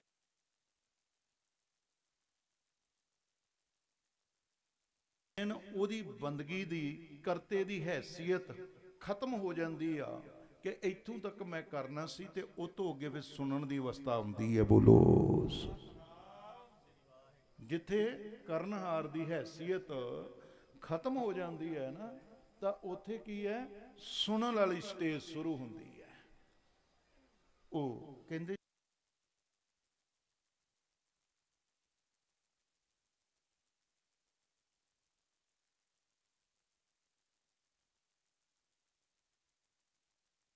ਬਾਣੀ ਆ ਜਿਹੜਾ ਅਸੀਂ ਬੋਲ ਕੇ ਆਨੰਦ ਲੈਣੇ ਪਏ ਆ, ਠੀਕ ਹੈ ਨਾ, ਇਹਨੂੰ ਕੀ ਕਹਿੰਦੇ ਨੇ? ਬੈਖਰੀ ਬਾਣੀ ਕਹਿੰਦੇ ਨੇ। ਦੂਸਰੀ ਫਿਰ ਇਸ ਤੋਂ ਰਾਜੇ ਅੱਗੇ ਹੁੰਦੀ ਆ ਮੱਧਮ ਬਾਣੀ। ਮੱਧਮ ਦੇ ਵਿੱਚ ਜਾ ਕੇ ਕੀ ਹੁੰਦਾ ਹੈ ਕਿ ਆ ਜਿਹੜਾ ਅਸੀਂ ਬੋਲਦੇ ਆ ਇਹਦੀ ਨਹੀਂ ਲੋੜ ਹੈ, ਤੇ ਜੀਭ ਜਿਹੜੀ ਆ ਉਹ ਟੋਕੇ ਵਾਂਗੂ ਚੱਲਦੀ ਹੈ, ਬੋਲੋ। ਰਸ਼ਨਾ ਟੋਕੇ ਵਾਂਗੂ ਚੱਲਦੀ ਹੈ, ਤੇ ਜਿੱਦਾਂ ਟੋਕਾ ਚੱਲਦਾ ਹੈ ਤੇ ਉਹ ਕੋਈ ਵੀ ਸੁਰੀ ਆਈ ਜਾਏ ਤੇ ਉਹ ਕੁਤਰਾ ਕਰੀ ਜਾਂਦਾ, ਤੇ ਇਸੇ ਤਰ੍ਹਾਂ ਸਵਾਸ ਤੇ ਗਰਾਸ ਦੀਆਂ ਸੁਰੀਆਂ ਮੱਧਮ 'ਚ ਚੱਲਦੀਆਂ ਨੇ, ਤੇ ਉਹ ਕੀ ਹੈ, ਮਾੜੇ ਕਰਮਾਂ ਦਾ ਕੁਤਰਾ ਕਰੀ ਜਾਂਦੀਆਂ ਜੇ, ਹੈ ਨਾ ਜੀ। ਵੀ ਤੋ ਉਹਨੂੰ ਲਿਖਿਆ ਵੀ ਹੈ, ਹਰਹਾ ਮਹਾਰਾਜ ਜੀਆਂ ਦੀ ਸਾਲੀ ਸੀ 5ਵੇਂ ਪਾਤਸ਼ਾਹ ਜੀਆਂ ਦੀ, ਉਹਨਾਂ ਦਾ ਗੁਰੂ ਗ੍ਰੰਥ ਸਾਹਿਬ 'ਚ ਨਾਮ ਵੀ ਆਉਂਦਾ ਜਦੋਂ ਫੁਨਹ ਮਹੱਲਾ 5ਵਾਂ ਪੜ੍ਹਦੇ ਆ ਅਸੀਂ, ਬਹੁਤ ਸ਼ਬਦ ਆਏ ਨੇ ਉਹਨਾਂ।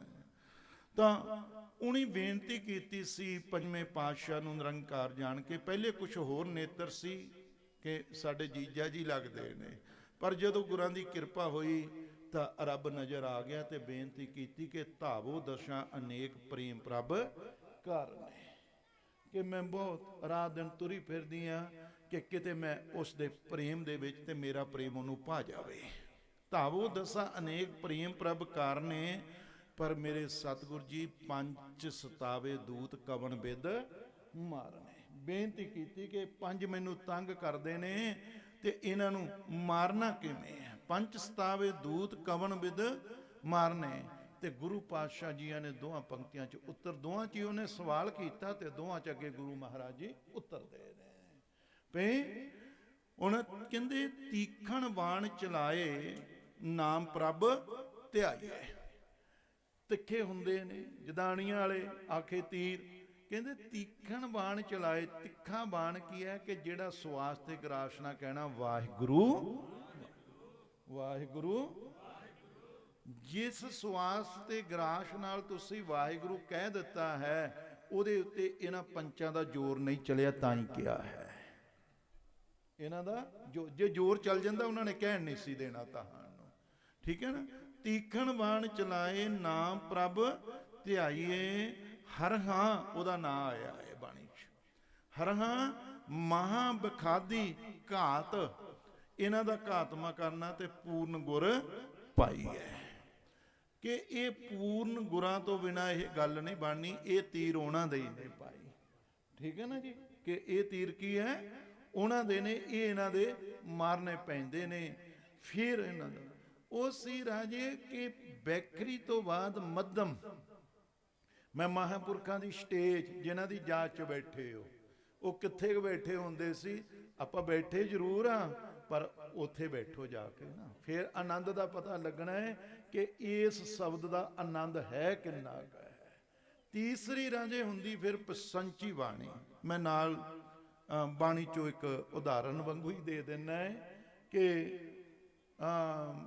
शायद भगत भीखण जियां का शब्द है, पढ़ लियो तुसी कि जिन्हों तुसी सौखा पढ़ते हो कि नैनो नीर बहे तन खीना, नैनो नीर बहे तन खीना, उन्हों साडे कथागर लोग ये कह देंदे ने कि बंदा बुढ़ा हो गया तो उहदियां अखां चों पानी वगदा है, ठीक है, उहदे बाल चिट्टे हो गए ने, इहो कुछ ही असी नहीं। दर असल दे विच जिस वेले, क्योंकि बाणी अध्यात्मक है, जिस वेले गुरु नानक किसी सिख सेवक दे उत्ते तुरठदा है, मेहर करदा है, तो उस वेले उन्होंने पहली स्टेज जिहड़ी है, इत्थे एक दिन नानू वाला आए सी तो उदों मैं बोलिया सी कि हाँ मरग दा भोग सी, तो उत्थे कहंदे जी हुण बराग ते बोलणगे। मैं क्या दर असल सिख दी जिंदगी दी शुरुआत दा नाम ही बराग है। बोलो, सिख दी जिंदगी दी शुरुआत दा नाम की है? वराग। जिस नूं वराग ही नहीं लग्या वो कदी भी सिक्खी दी मंजिल पूरी कर ही नहीं सकता है। कई कोट भए वैरागी आराम नाम संग तिन लिव लग। वराग करदा की है? तुहाडी सुरत नूं उहदे नाल जोड़दा है। वरागी पुरुष दी भुख किसी भी पदार्थ दे नाल नहीं। वरागी पुरुष नूं पुछया सी कि तैनूं सुरग दा राज दे दईए, नहीं भी तेनू बहुत धन दे दिए ते सुंदर इस्त्रियां रूप होन, ते उन्हें की है उत्तर बाणी अनुसार नच दुर्लभंग धनंग रूपंग। कहंदे ये धन ते रूप कोई दुर्लभ चीज नहीं है। नच दुर्लभंग धनंग रूपंग, नच दुर्लभंग स्वर्ग राज ने कि सुरगपुरी दा राज वो दुर्लभ? कहंदे बिल्कुल दुर्लभ नहीं है। क्यों नहीं है दुर्लभ? जे उथे आ वस्तु हुंदी ते इंद्रपुरी दा राजा जाके ते गौतम ऋषि दी घर वाली ते ना डिगदा। बोलो, वो भी गिर गया सी जाके। इस करके वो भी दुर्लभ वस्तु नहीं है, मैनू नहीं चाहिदा। नच दुर्लभंग भोजनंग व्यंजनंग कि तुहानू 37 प्रकार के भोजन ते खट रस, व्यंजनंग ना खट रस, जिदा असी खाने कि अज बड़ा स्वाद आया, बरागी नूं पुछो उन्होंने कोई मतलब नहीं है। नच दुर्लभंग भोजनंग व्यंजनंग नच दुर्लभंग स्वस अंबर है कि तेनू बहुत सुंदर कपड़े दे दईए, कहंदा ये भी कोई नहीं है। तुसी बाबा लाल सिंह जी नूं देखिया है ते इत्थे कैबे को शोभा नहीं देखा ही प्रवान के ओ मिट्टी च लेटे रहिंदे सन। बोलो, उन्होंने मखबल भी ओहो जी ते उन्होंने टाट भी ओहो जाए ने। बाबा मौज फकीरां दी कदे तां पहनन रेशम मखमल, कदे गल गोदरी लीरां दी। ओ कब्रस्तानी डेरे रखदे, लोड़ रखदे नहीं सुंदर शरीरां दी। कब्रस्तानी आ कबरां च आ मड़ियां च डेरा सी उन्हां दा। बोलो, आ नाले ही है, दूर तो नहीं है ना, मड़ियां च ही लाया पिया है। क्या पुछया सी बाबा फरीद जियां नूं तां कहंदे तुसी जगिया कित्थे रहने हो? कहंदे असीं खामोश महल्ले विच रहने आ। बोलो, पाक पट्टन दी गल है। कित्थे रहने हो? असीं खामोश। ओ सज्जन पाक पट्टन विच आ गए।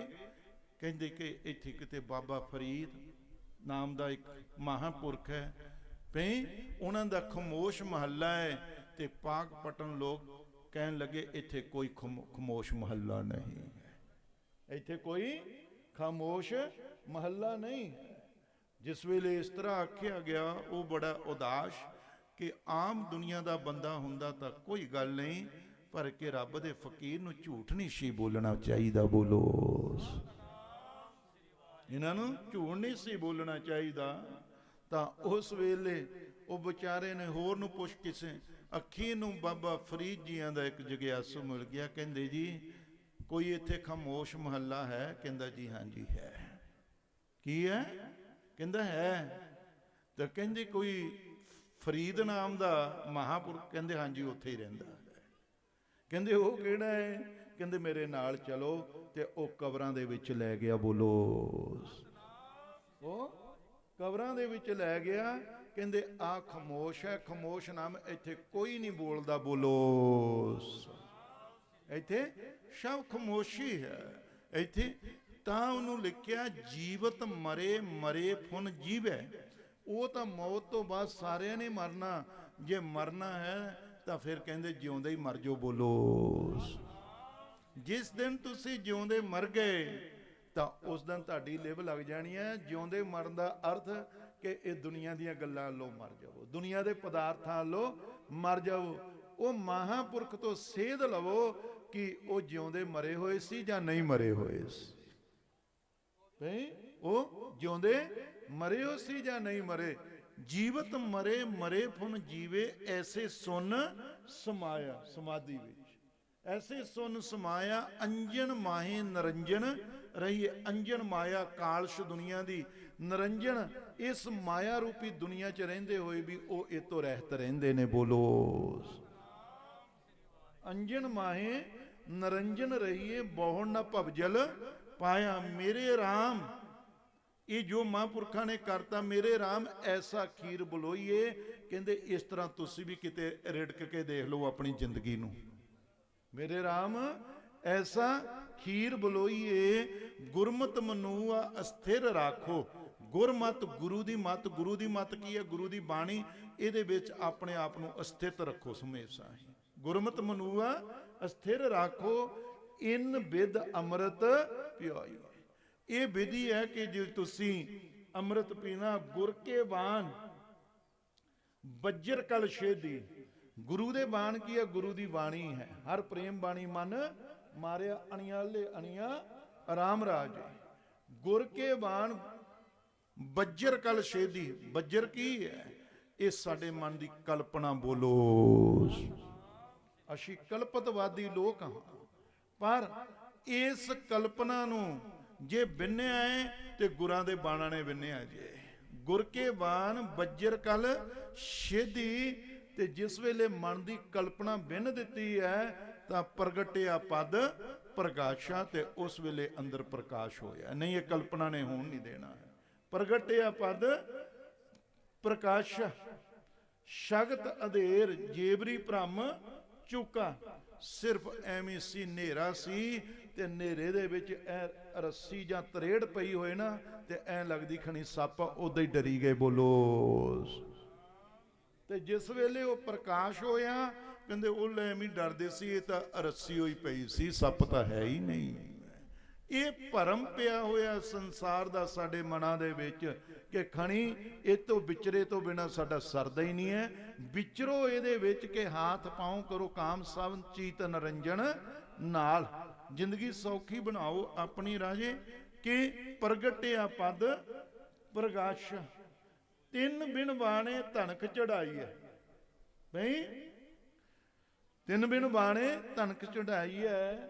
ਇਹੋ ਜਗ ਵੇਦਿਆ ਭਾਈ।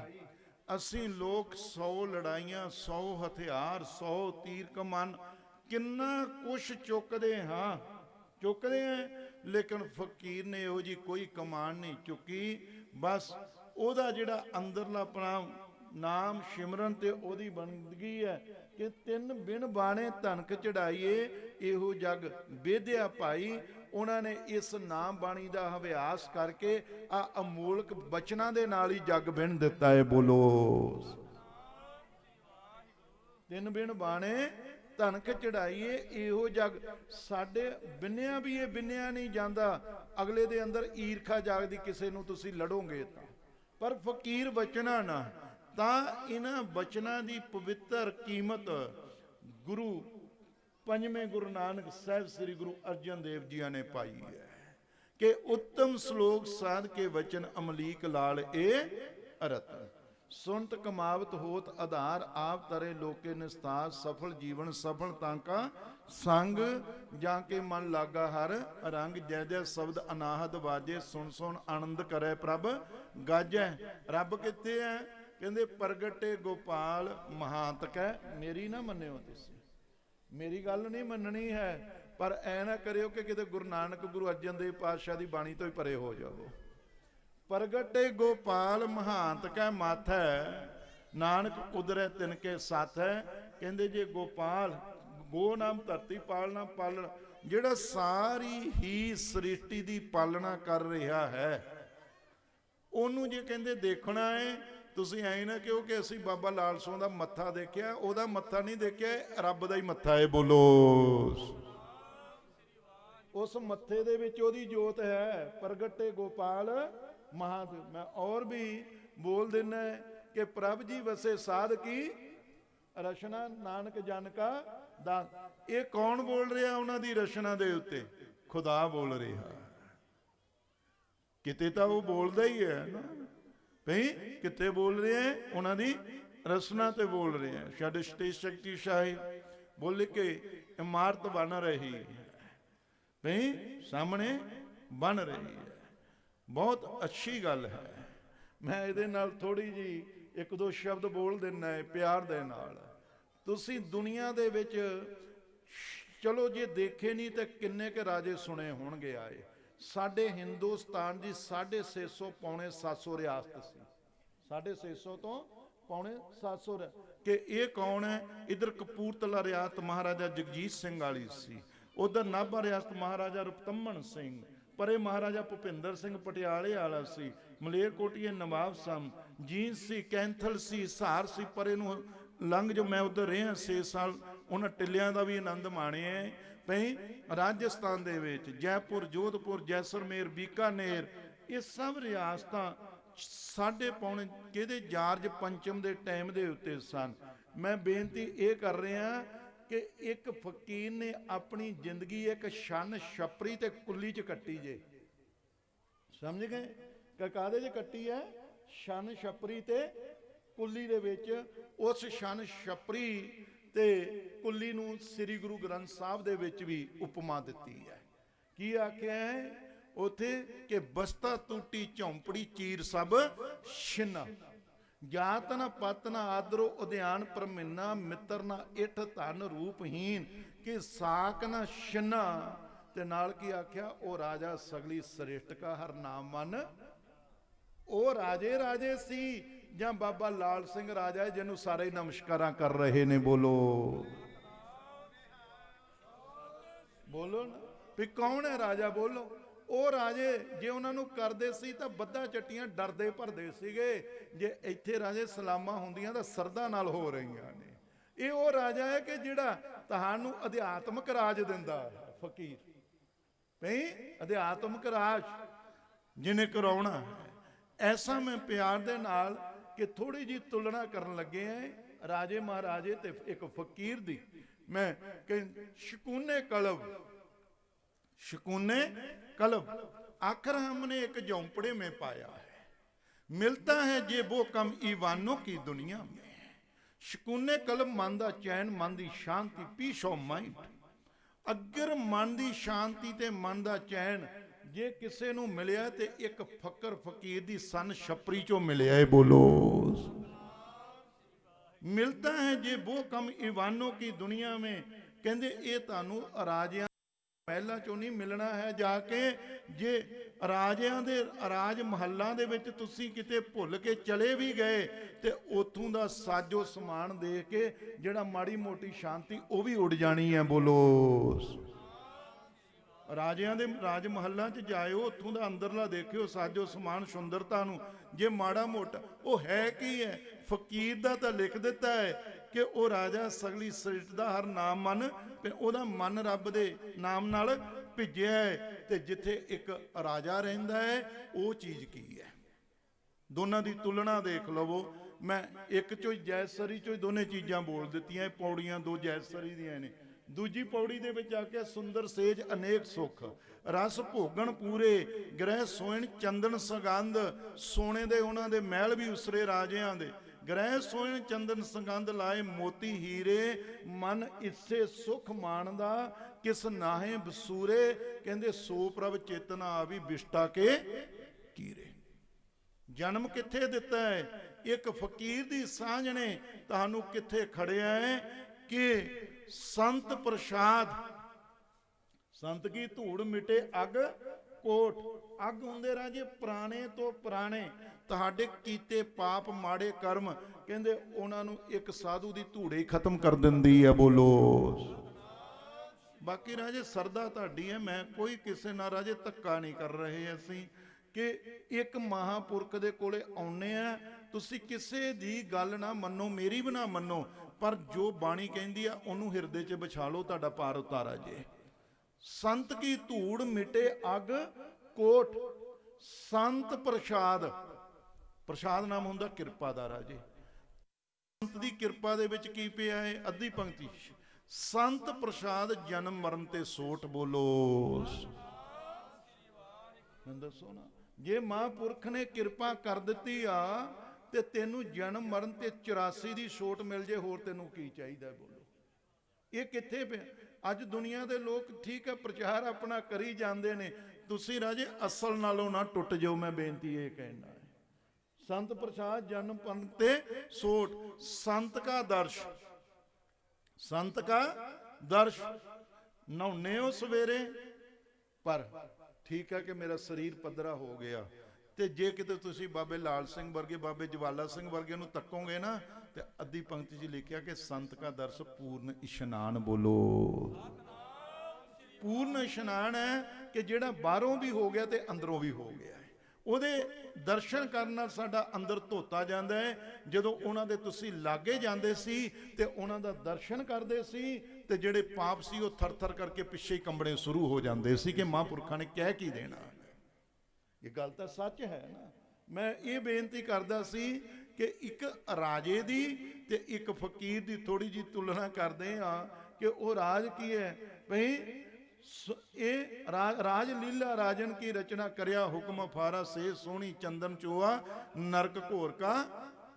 ਜਿਹੜੇ ਰਾਜਿਆਂ ਨਾਲ ਮੁਹੱਬਤਾਂ ਪਾਉਂਦੇ ਨੇ, ਅੰਤ ਹੋਮ ਦੀ ਉਹਨਾਂ ਦੀ ਹਾਰ ਪਾਈ, ਤੇ ਜਿਹੜੇ ਨਾਲ ਫਕੀਰਾਂ ਦੇ ਤੁਰ ਪੈਂਦੇ ਉਹਨਾਂ ਦੀ ਦਰਗਾਹ 'ਚ ਵੀ ਹੋਵੇ ਜੈ ਜੈ ਕਾਰ ਪਾਈ। ਭਈ ਆ ਦਰਗਾਹ ਹੀ ਬਣੀ ਪਈ ਤੋ ਇੱਥੇ ਜੈ ਜੈਕਾਰ ਹੀ ਹੋ ਰਹੀ ਹੈ। ਤੋ ਮੈਂ ਉਹ ਗੱਲ ਕਰਦਾ ਸੀ ਕਿ ਤੁਸੀਂ ਰਾਜੇ ਆਪੀ ਤੁਲਨਾ ਕਰੋ ਕਿ ਇੰਨੇ ਰਾਜ ਸਨ। ਛੱਡ ਇਹ ਹਿੰਦੁਸਤਾਨ ਦੀ ਗੱਲ, ਇਹ ਤੋਂ ਬਿਨਾਂ ਬਾਕੀ ਬਾਹਰ ਵੀ ਇਦਾਂ ਹੀ ਹੈ। ਬੇਨਤੀ ਇਹ ਕਰ ਰਹੇ ਹਾਂ ਕਿ ਅੱਜ ਉਹਨਾਂ ਰਾਜਿਆਂ ਦੇ ਮਹੱਲਾਂ ਲਈ ਰੌਲੇ ਪੈਂਦੇ ਜੀ, ਉਹਦਾ ਤਾਂ ਉਹ ਗਰਕ ਹੋਈ ਜਾਂਦਾ, ਸਰਕਾਰ ਦੇਖਦੀ ਨਹੀਂ। ਬੋਲੋ। ਤੁਸੀਂ ਸੁਣਦੇ ਹੋ ਨਾ ਰੋਜ਼ ਕਿ ਉਹਦੇ ਉਹ ਢਹਿ ਗਏ, ਉਹ ਕਿਲਾ ਢਹਿ ਗਿਆ, ਉਹ ਫਲਾਨਾ, ਉਹਦੀ ਸੰਭਾਲਣਾ ਹੋਣੀ ਚਾਹੀਦੀ, ਉਹ ਪੁਰਾਣੇ ਰਾਜੇ ਸੀ। ਇੱਕ ਦੇ ਤਾਂ ਢਹਿ ਰਹੇ ਨੇ ਤੇ ਉਹਦੇ ਵੱਲ ਸਰਕਾਰਾਂ ਵੀ ਕਹਿ ਕਹਿ ਕੇ ਵੀ ਨਹੀਂ ਧਿਆਨ। ਤੇ ਧੰਨ ਬਾਬਾ ਲਾਲ ਸਿੰਘ ਮਹਾਰਾਜ ਜੀ, ਜਿੱਥੇ ਲੋਕੀ ਸਰਦਾ ਨਾਲ ਉਹਨਾਂ ਨੂੰ ਫਿਰ ਉੱਚੇ ਤੋਂ ਸੁੱਚੇ ਬਣਾ ਰਹੇ ਨੇ।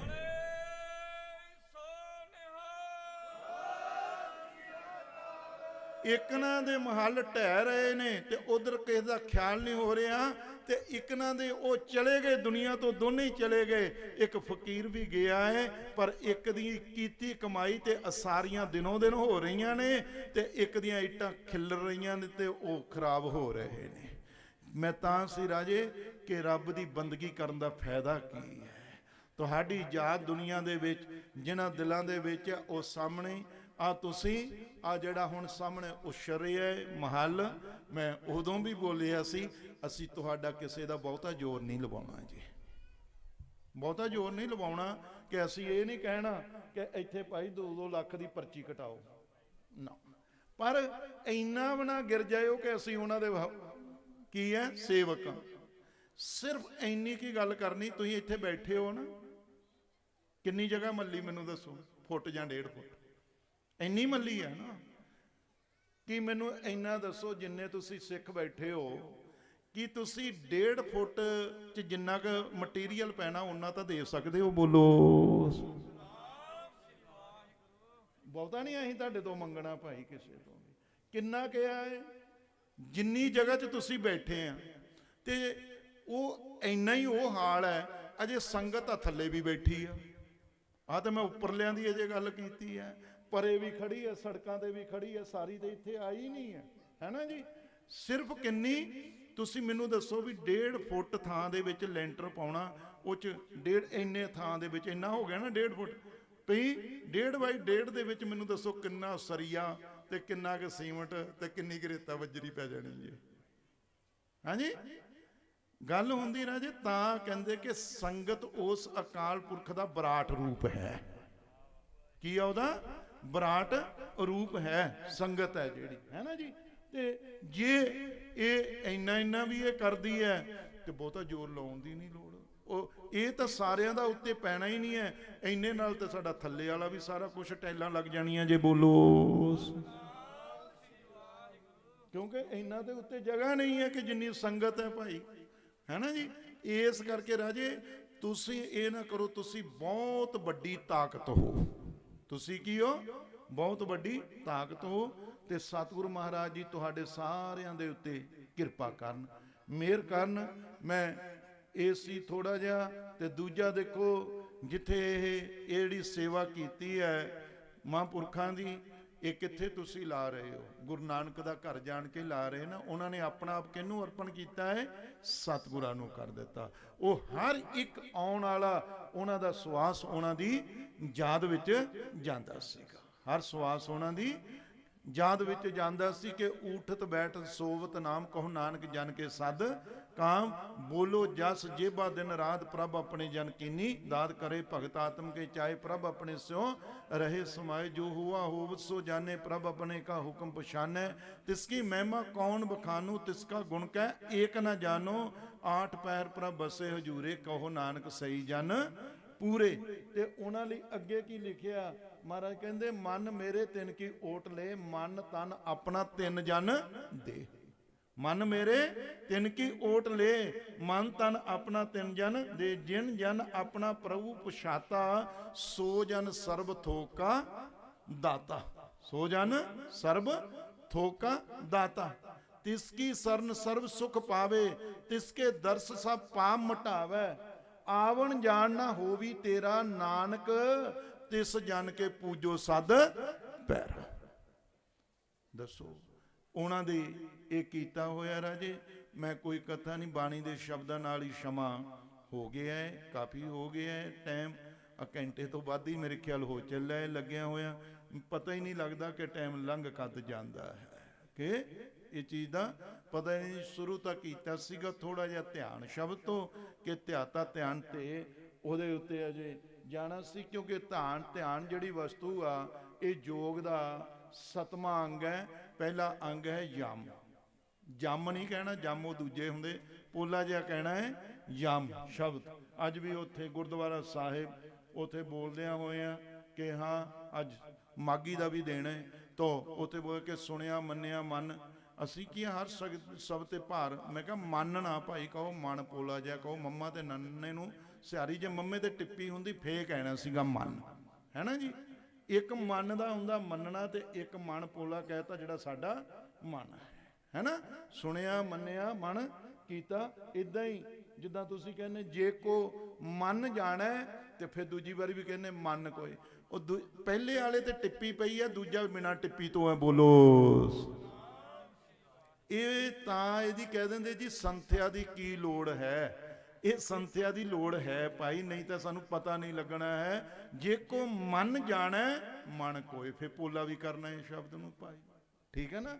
ਇਸ ਕਰਕੇ ਇਹ ਸ਼ਬਦਾਵਲੀ ਹੈ, ਇਹਨੂੰ ਸੁੱਧ ਵਰਤਿਆ ਕਰੋ। ਮੈਂ ਇਸ ਗੱਲ ਦੇ ਨਾਲ ਸੀ ਕਿ ਯਮ ਸ਼ਬਦ ਕੇ ਉਹਦੀ ਬੰਦਗੀ ਕਰਨੀ ਹੈ। ਯਮ ਦਾ ਅਰਥ ਹੁੰਦਾ ਹੈ ਰਾਜੇ ਕਿ ਜਿੰਨੀ ਵੀ ਤੁਹਾਡੇ ਕੋਲੋਂ ਸੰਸਾਰਕ ਵਿਭੂਤੀ ਹੈ ਜੋੜਨਾ ਹੈ, ਤੇ ਜਿੰਨੀ ਰੱਬੀ ਵਿਭੂਤੀ, ਜਿੰਨੀ ਪਾਠ ਪੂਜਾ ਕਰਦੇ ਹੋ, ਇਹਨਾਂ ਦੋਨਾਂ ਵਿਭੂਤੀਆਂ ਦਾ ਇੱਕ ਤਿਲ ਜਿੰਨਾ ਵੀ ਕਦੀ ਮਨ 'ਚ ਮਾਣ ਨਹੀਂ ਕਰਨਾ। ਬੋਲੋ। ਇਹ ਯੋਗ ਦਾ ਪਹਿਲਾ ਅੰਗ ਹੈ ਰਾਜੇ। ਯੋਗ ਦਾ ਕੀ ਹੈ?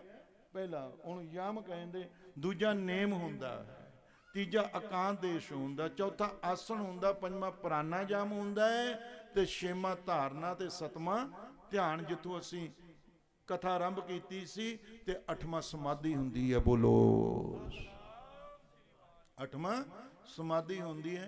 इत्थों तक राजे ये होंदा है एक एक अखर दे उत्ते जे बोलीए तो फिर टाइम मंगदा घंटा घंटा है ना जी, एक एक अखर भी तो बोलते हैं फिर टाइम तो लग ही जाता।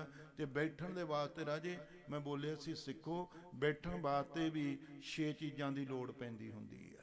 शम दम शरदा तीसरी समाधान उपराम छठी तितिक्षा जानिए जे भिन्न भिन्नता को नाम। शम हुंदा राजे कि अपने जिन्ना भी तुहाडे कोले हैगा है अपने मन नूं हमेशा दुनिया दीयां वासनावां लो रोक के बैठिया करो जिन्ना चिर बहना। शम दम हुंदा है राजे कि अपने इंद्रियां दे उत्ते कंट्रोल करके बैठो। इंद्र की दो नेत्र हैं, दो कर्ण हैं, साडे मुख है, नाशका ने, तुचाए ते लिंग है ना जी। ये नेत्र ने इन्हां नूं जिथे गुरुआं ने लाया है कि मैं दो दो लोचन पेखा हो हर बिन और ना देखा है ना जी। ये दूसरा हुंदा शम दम ते दम अपने इंद्रियां ते कंट्रोल, शम दम शरदा तीसरी ते तीजी गल है शरदा। तुहानूं लखां बंदे तुहानूं तोड़न वाले होण गुरु नानक दे चरणा तो पर तुसीं श्रद्धा नहीं तोड़नी। बोलो तुसीं तोड़नी नहीं कदी भी। तो शरदा ही एक इहो जिहा वृक्ष है जिन्हों मुड़ के जदों फलिया तो इनू फिर ब्रह्म ज्ञान दे भी फल लग जाते हैं। सतगुर होए दयाल तां श्रद्धा पूरी है ना जी। शम दम शरदा तीसरी समाधान। समाधान जिहड़ा सौखा शब्द फौजी बैठे ने विच समाधान हुंदा कि सावधान होके बहना। जिन्ना चिर भी बाणी पढ़नी है तो पूरी सावधानी, किते भी मन बुद्धि सुरत नूं इधर उधर हिलण ना दो अपने नूं। समाधान उपराम, उपराम नाम दो हो जाते ने। उपराम बराग नूं कहंदे ने। बोलो इस संसार वालों हमेशा उपरामता ते बराग दे विच रहना है क्योंकि विख्यानंद संसार है, भजनानंद हरदास। दुनिया जिहदा जिहड़ा आनंद है ये ब्योह है ते भजन बंदगी का असली आनंद है ब्रह्मानंद जीवन मौत भई वासना नाश। ते इस करके राजे इधरों बचो। समाधान उपराम छठी तितिक्षा जानिए जे भिन्न भिन्नता को नाम। ते कहंदे छठी तितिक्षा हुंदी है उहदे विच राजे 8 गल्लां हुंदियां ने कि गर्मी ते सर्दी, भुख ते प्यास, बैरी ते मित्र, खुशियां ते गमियां। इन्हां 8 तो जिन्ना चिर तुहाडी सुरती बाहर नहीं जानी उन्ना चिर तुसीं नाम दा आनंद नहीं लै सकदे। उच्चे निकलना।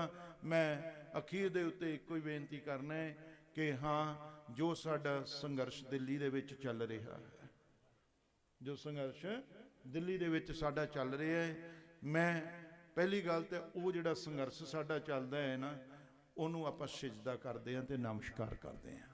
क्यों करदे हां? मैं उहदा कारण संघर्ष फिर भी खणी चलने ने ते पहले भी बड़े चलते रहे पर मैं उन्हां नाल सहमत नहीं सी एडा। पर अज मैं सहमत तां होया है कि इस संघर्ष के उत्ते सानू जित हार दी वाली गल नहीं मैं कर रहा। मैं गल ये कर रहा कि गुरु नानक ने अकाल पुरख ने एक किरपा की है कि वो समा इस दुनिया के नेत्रां च सामने लिया दिता है कि जिथे उन्हें दिखा दिता है कि ओदी बाणी अनुसार कि असी सारे एक हाँ। बोलो जिस चीज़ नूं नमस्कार है। अज जे उत्थे राजे साडी खलकत इकट्ठी होई आ, ये दुनिया इकट्ठी होई है, चाहे उत्थे हिंदू है तो चाहे मुसलमान है, तो ये बंडियां जिहड़ियां साडियां पार्टियां ही पा दिंदे ने। पर अज गुरु नानक की किरपा है ते सारे एक ते कोई किसे नाल वितकरा नहीं हो रहा। ते बस ये जिहड़ी उन्हें एकता एक सानू दिखाई है, ये एकता ही एक जित है। बोलो क्योंकि बाणी सानू उस देश दे विच लिजा रही है कि जिस वास्ते लिखिया ना को वैरी ना ही बगाना सगल संग हमको। असी गुरसिख उस रस्ते दे पांदियां। साडी मंजिल उदों पूरी है कि जदों साडे नेत्रां दे विचों हरेक दे नालों वैर ते दुविधा निकल जाए। बोलो फिर असी असल विच आनंद दी दुनिया दे विच तुरे फिरदे हैं। आओ वो अज आनंद वाली दुनिया जिहड़ी है वो देखो महाराज ने जिथे किसे लिखिया पे जिस धरती च जिद्दां लिखिया जिथे वो आनंद वरतना है वो उथे एक आनंद का ही स्वरूप वो बनया होया है कि कम से कम जे वो करते ने सृष्टि रची है। ये राजे असी ओहो ही हाँ जिहड़ियां जथेबंदियां कदी आपस विच इकट्ठियां नहीं सी होईयां, ओहो ही है। चाहे साडियां वो किसानां दियां जथेबंदियां सन ते चाहे साडियां धार्मिक जथेबंदियां, चाहे वो साधु संत ने, चाहे वो श्रोमणी कमेटी है, तो चाहे वो भाई रणधीर सिंह का जथा, तो चाहे निहंग सिंह, ਕੁਛ ਨਾ ਕੁਛ ਇਹਨਾਂ ਦੇ ਵਿੱਚ ਰਹਿੰਦਾ। ਤੇ ਧੰਨ ਗੁਰੂ ਨਾਨਕ ਸੱਚੇ ਪਾਤਸ਼ਾਹ ਨੇ ਜਿਹੜੀ ਵੀ ਕੋਈ ਧਾਰਮਿਕ ਸੰਸਥਾ ਹੈ, ਤੇ ਚਾਹੇ ਕੋਈ ਕਿਸਾਨਾਂ ਤੇ ਚਾਹੇ ਕੋਈ ਸਮਾਜ ਸੇਵੀ ਹੈ, ਅੱਜ ਮਹਾਰਾਜ ਜੀਆਂ ਨੇ ਕਿਰਪਾ ਕਰਕੇ ਤੇ ਇੱਕ ਥਾਂ ਤੇ ਸਾਰਿਆਂ ਨੂੰ ਇਕੱਠੇ ਕੀਤਾ ਹੈ। ਇਹ ਕਿੱਡੀ ਵੱਡੀ ਇੱਕ ਮੇਰ ਨਜ਼ਰ ਆ ਰਹੀ ਹੈ ਸਾਨੂੰ। ਔਰ ਹਰ ਧਰਮ ਦੇ ਲੋਕ ਅੱਜ ਇਹ ਗੱਲਾਂ, ਮੈਂ ਕਿ ਉਹਨਾਂ ਧਰਤਿਆਂ 'ਚ ਮਹਾਰਾਸ਼ਟਰ 'ਚ ਵੀ ਰਹੇ ਹਾਂ, ਉੱਥੋਂ ਵੀ ਸੱਜਣਾ ਨੇ ਇਹ ਗੱਲ ਕਹੀ ਹੈ। ਦੇਖੋ ਉਹਨਾਂ ਨੂੰ ਦਿਖਿਆ ਹੈ ਕਿ ਇਹ ਲੋਕ ਸੇਵਾ ਤੇ ਭਾਵਨਾ ਵਾਲੇ ਹੈ। ਤੇ ਇੱਕ ਜਾਣੇ ਨੇ ਉੱਥੇ ਇਹ ਗੱਲ ਕਹਿ ਦਿੱਤੀ ਹੈ, ਕਹਿੰਦੇ ਮੈਂ ਇਹ ਅਰਦਾਸ ਕਰਦਾ खुदा के आगे कि हे खुदा कि जे इस धरती के ऊपर राज हो तो खालसे का हो, ता क्यों हो कि सब लोगों को रोजी मिल सकती है। बोलो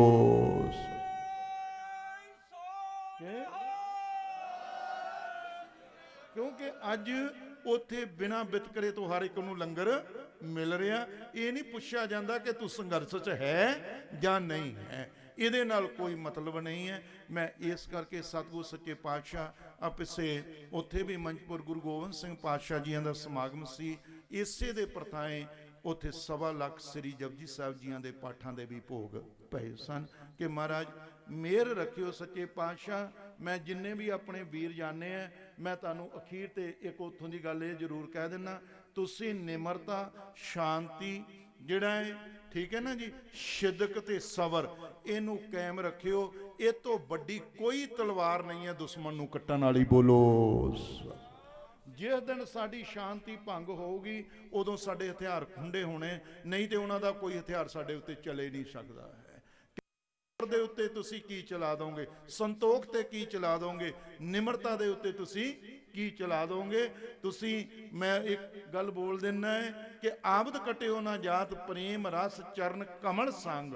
ਕਿ ਕੋਈ ਦੁਨੀਆ 'ਚ ਕਹਿੰਦੇ ਐਸਾ ਆਬਦ ਨਾਮ ਹਥਿਆਰ ਨਹੀਂ ਬਣਿਆ ਕਿ ਜਿਹੜਾ ਸਿੱਖ ਦਾ ਤੇ ਗੁਰੂ ਦਾ ਪ੍ਰੇਮ ਕੱਟ ਕੇ ਦਿਖਾ ਦੇ। ਬੋਲੋ ਸਾਹਿਬ, ਸਿੱਖ ਦਾ ਸਰੀਰ ਤਾਂ ਕੱਟ ਕੇ ਪੋਟਾ ਪੋਟਾ ਕੀਤਾ ਜਾ ਸਕਦਾ ਹੈ, ਤੇ ਜੇ ਆਖੋ ਕਿ ਉਹਦਾ ਪ੍ਰੇਮ ਕੱਟ ਦਿੱਤਾ ਨਹੀਂ, ਤੇ ਉਹ ਭਾਈ ਮਣੀ ਸਿੰਘ ਦਾ ਪ੍ਰੇਮ ਅੱਜ ਵੀ ਉਦਾਂ ਹੀ ਬੋਲਦਾ ਪਿਆ ਹੈ।